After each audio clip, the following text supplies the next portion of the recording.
ఇప్పుడు మనకి కల్కి 2898 ఏడి సినిమా అయితే రిలీజ్ డేట్కి దగ్గరలో ఉంది 27కి. ఇప్పటికి ఫస్ట్ సెకండ్ రెండు ట్రైలర్లు వచ్చాయి కదా, ఎలా అనిపించింది?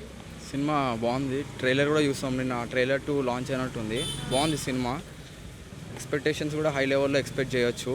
అండ్ నాగశ్విన్ డైరెక్టర్ బాగా తీశాడు. అండ్ ఆల్సో 1000 crores ఎక్స్పెక్ట్ చేయొచ్చు మూవీ. ఇప్పుడు RRR సినిమాకి అండ్ ఇంకా బాహుబలి సినిమా బ్రేక్ అంటే ఏదైతే కలెక్షన్స్ ఉంటుందో అది బ్రేక్ చేస్తుంది అనుకోవచ్చు. కట్అవుట్ ఉంది ప్రభాస్ కాబట్టి చెప్పలేము, బ్రేక్ చేయొచ్చు. చెప్పలేము కాదు, పక్క బ్రేక్ చేసిద్ది ప్రభాస్ కాబట్టి. అంటే ఇది పాన్ వరల్డ్లో తీసుకెళ్తున్నారు కదా సినిమా, పాన్ ఇండియన్ అయిపోయింది, పాన్ వరల్డ్లో ఇది వర్కౌట్ అవుతుందా మరి?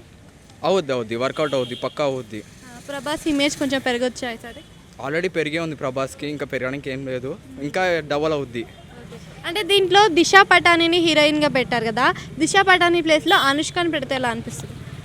ఓకే, అనుష్కని పెట్టినా బాగుంటుంది. అంటే ప్రభాస్ ఇంకా అనుష్క పేరు బాగుంటుంది కదా.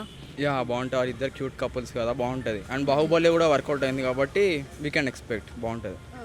అండ్ ఇంకొకటి మూవీ ఫ్యూచరిస్టిక్లో తీసుకెళ్తున్నారు, అంటే మన ఫ్యూచర్ ఎలా ఉంటుందో అని చెప్పేసి. సో అలా ఉండిపోయిద్దా?